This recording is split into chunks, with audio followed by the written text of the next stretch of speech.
Halo teman-teman, selamat sore. Assalamualaikum warahmatullahi wabarakatuh. Baik, di sini kembali lagi bersama saya As'ad Samsul Arifin di channel Anak Muda. Baik, di sini saya akan membagikan atau menjelaskan sedikit ataupun kita belajar bareng-bareng nih terkait tentang teknik wawancara. Nah, sebelum masuk teknik wawancara, apa sih wawancara itu? Nah, pasti teman-teman pada penasaran ya wawancara itu apa? Nah, oke, saya jelaskan. Wawancara atau interview itu adalah suatu metode pengumpulan berita atau reportase.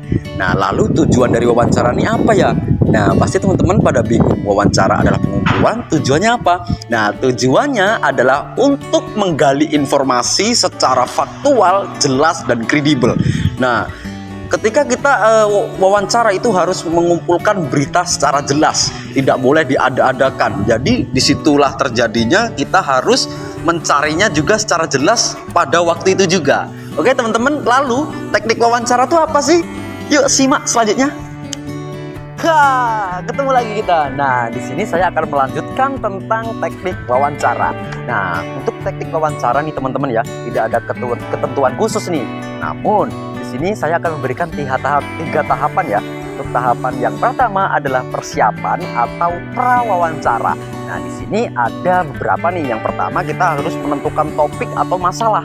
Nah, yang kedua memahami topik. Nah, sebelum kita turun ke lapangan kita harus memahami topik dulu nih. Topik yang akan kita liput apa dan lain sebagainya agar kita tidak gelabakan lagi. Nah, untuk yang selanjutnya adalah menyiapkan pertanyaan dan menghubungi narasumber. Nah, itu sangat penting ya sekali teman-teman ya.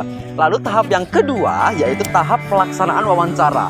Nah, tahap yang pertama itu kita harus datang tepat waktu. Yang kedua, kita harus memperhatikan penampilan. Yang ketiga, kita harus perkenalkan diri, tujuan kita apa, itu apa. Lalu kita harus mengajukan pertanyaan ke narasumber. Nah, lalu yang terakhir, tahap yang terakhir itu adalah tahap pemroduksian. Nah, ketika kita sudah mengumpulkan data, lalu kita ketik semua. Nah, lalu kita ambil yang penting, yang nggak penting kita buang, lalu kita kirimkan ke redaktur untuk diproses, untuk dinaikkan ke media. Nah, namun ya teman-teman, yang terpenting kita harus meyakinkan narasumber untuk agar dia itu mau memberikan informasi kepada kita. Ya mungkin cukup sekian ya teman-teman tentang penjelasan hari ini teknik wawancara. Terima kasih. Wassalamualaikum warahmatullahi wabarakatuh.